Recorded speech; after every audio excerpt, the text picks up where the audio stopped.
यज्ञ कर्म क्या है? देखिए, अभी ये राम कथा का आयोजन के लिए भी शब्द प्रयोग के ज्ञान यज्ञ है।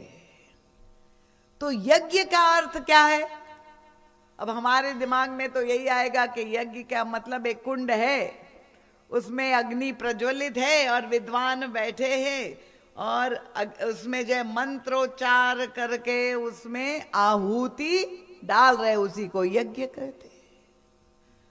पर ये तो यज्ञ का बहिरंग रूप है।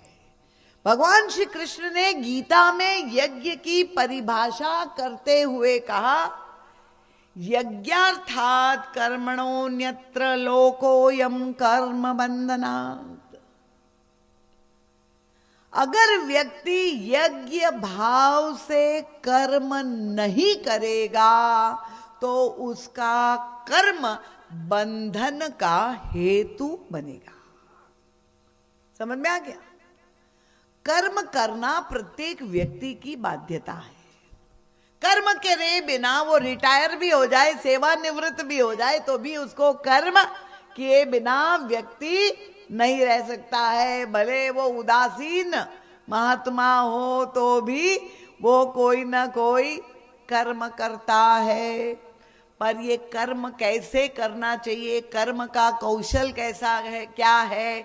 क्योंकि अगर हम स्वार्थ के लिए कर्ता भाव लेकर के और कर्म फल की आकांक्षा लेकर के कर्म करेंगे तो वो कर्म बंधन का हेतु बनेगा। पर अगर हम लोक कल्याण के लिए, लोक मंगल के लिए हम जब कर्म करेंगे, आहुति, यज्ञ कर्म का मतलब क्या? स्वार्थ के लिए नहीं, परहित के लिए जब हम कर्म करेंगे जिसमें सबका मंगल हो, तो वो कर्म मैं और मेरा बंधन से, अहमता और ममता के बंधन से हमें मुक्त करने वाला कर्म बनेगा। इसको यज्ञ कर्म कहते हैं। तो यज्ञ कर्म का सर्वश्रेष्ठ रूप है यज्ञ कर्म।